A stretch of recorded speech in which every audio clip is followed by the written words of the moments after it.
France. Ah, La indeed. Talente. La Talente. Yeah, sure. Where to start on this one? I guess right off the bat, I wasn't crazy about this movie. Yeah, me either. Yeah.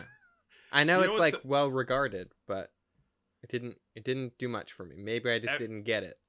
I can so this movie I think was brought into um the world in many ways, brought into like the public consciousness because of how loved it is by French New Wave people. Mhm. Uh, Yeah. Specifically, like Truffaut, really loved this movie, and then a bunch of New York Times and Chicago Tribune film critics are all like, "Greatest movie ever, love it," Yeah.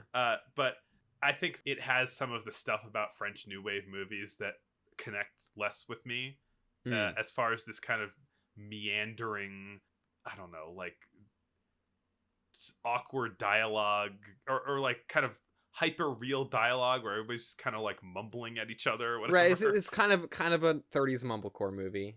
Yeah.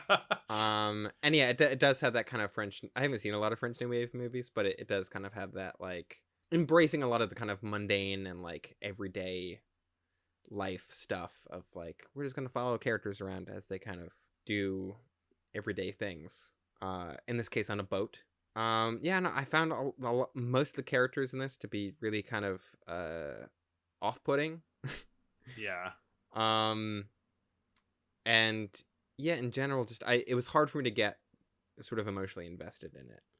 Yeah, I think that like what this movie is going for is depicting some newlyweds who are immediately like they love each other a lot, but they immediately start fighting a lot and act like they hate each other.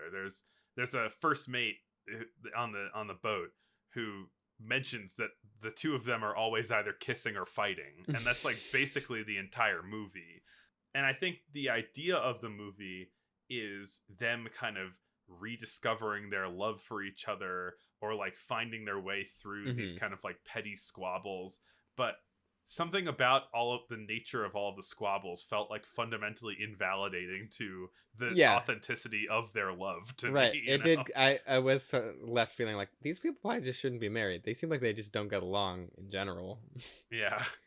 Right, because the man Jean is the skipper of a barge that goes throughout the rivers and canals of France, and he marries Juliette, is from this kind of small village.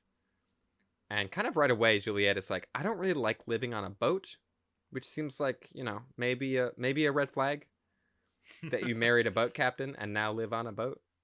Yeah, I don't know. It just that there's this movie definitely has a lot of details that I like of either kind of like Yeah.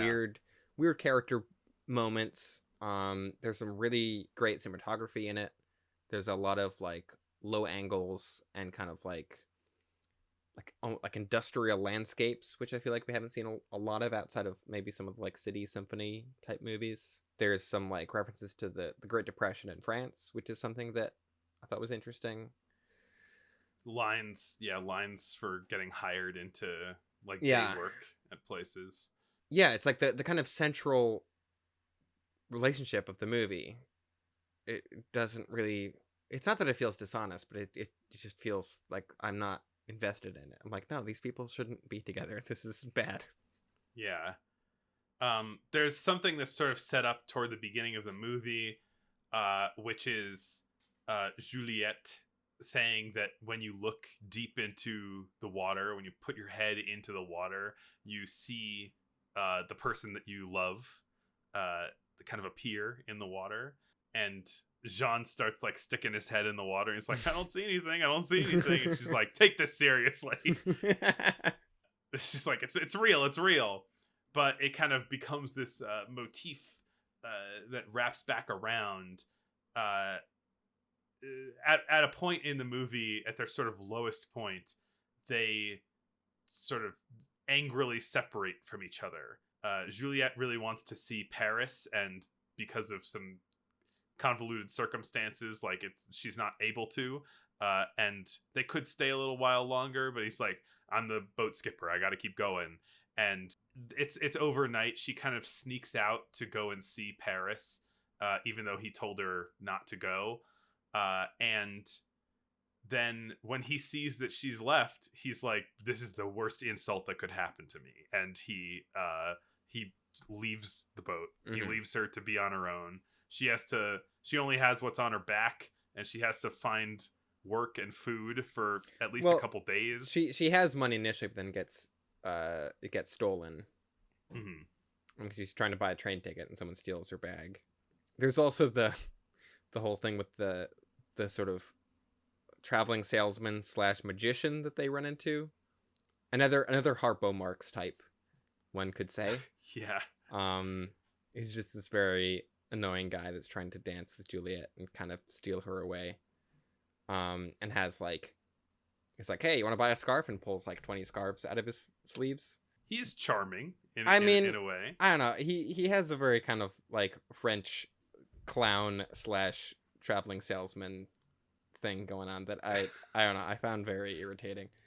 Well, and so did John, who just wanted to beat him up. He was just seething while he was looking at him.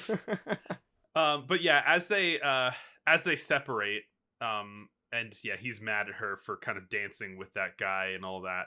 He takes off on the boat, and then as soon as they separate, they both go, "Oh man, I really like that person that I abandoned now." Yeah. Jean is just, in particular, is just staring off into space nonstop. Yeah, there's a great shot of him like standing on the deck of the boat as like the shore is going by in the background behind him. That is very striking and very good. And all of that kind of crescendos in him jumping into the water, into the cold Seine, and is it the Seine? I don't know. And it's the water. Swimming around deep in the water, and then you finally see these superimposed images of Juliet, and he's finally seen her in the water. He truly loves her, but he doesn't know how to find her, and then the first mate helps him find her. I guess a thing that I did like about this movie, I think that a thing that I think this movie does well is like the times when Jean and Juliet are getting along. I do think there is kind of like there's an aspect to just like how they kind of like interact with each other that it feels more like people who are actually in love with each other than I think a lot of old movies tend to be. There's kind of a certain degree of like, I feel like Jean and Juliet do a lot of like cuddling and just like they like hold each other very closely in a way that I feel like old movies don't tend to portray. That kind of stuck out to me. Because it's French. Yeah, the French are allowed to show people like sleeping in one bed, unlike some other movies that we also watched. I think my favorite movie moments of this are those parts when they're apart, and it's very like kind of like wistful and yearning. I think that's when the sort of disaffected French new wavy cinematography style like sort of helps sell those emotions. Yeah.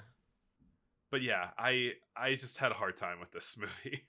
Yeah, and maybe it is just like I'm not like tuned into its wavelength or something. But hey, it didn't do a lot. But like Sunrise, which I also had mixed feelings about the romantic angle in. Maybe if I watch it again, then I'll feel it some more, maybe.